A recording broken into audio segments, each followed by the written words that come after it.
আহ, শিক্ষার্থী বন্ধুরা নিশ্চয়ই ভালো আছো। তোমাদেরকে শুভেচ্ছা জ্ঞাপন করছি। মামুন সিজ ইংলিশ কেয়ারের পক্ষ থেকে বরাবরের মতো সাথে আছি তোমাদের সকলের প্রিয় এবং পরিচিতম মামুন স্যার। আজকে চমৎকার একটি প্রেজেন্টেশন নিয়ে তোমাদের সামনে হাজির হয়েছি।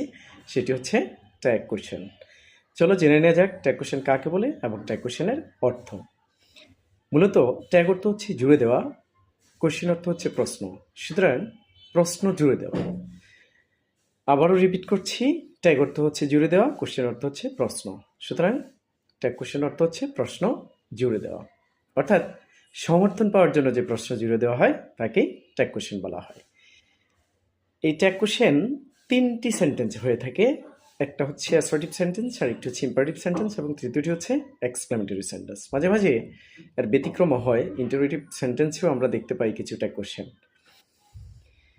ট্যাগ কোশ্চেন করতে গেলে প্রদত্ত বাক্যটি যদি হাবুদুক হয়, উত্তরটি নাবুদুকের হবে, এবং প্রদত্ত বাক্যটি যদি নাবুদুকের হয়, উত্তরটি হাবুদুকের হবে। এক্ষেত্রে ট্যাগ কোশ্চেনের যে স্ট্রাকচারটি আছে সেটি হচ্ছে প্রথমে অক্সিলারি ভার্ব প্লাস সাবজেক্টের প্রনাউন বসবে। I repeat, auxiliary verb plus সাবজেক্টের প্রনাউন বসবে। দ্যাট মিনস সাবজেক্ট যদি নাউন থাকে সেক্ষেত্রে তার প্রনাউন বসে যাবে। নাউন আবার এখানে দুই ধরনের, একটা হচ্ছে ব্যক্তিবাচক আর একটা হচ্ছে বস্তুবাচক। যদি ব্যক্তিবাচক নাউন হয় সেক্ষেত্রে যদি মেসকুলিন হয়, দ্যাট মিনস পুরুষ জাতীয় বোঝায়, তাহলে সেক্ষেত্রে হি হয়। আর যদি এটি ফ্যামিনিন হয় তাহলে সেক্ষেত্রে সি হয়। আর যদি মেসকুলিন অথবা ফ্যামিনিন কে বোঝায় একই সাথে, তখন এগুলোর প্রণয়ন আবার দে হিসেবে বসে।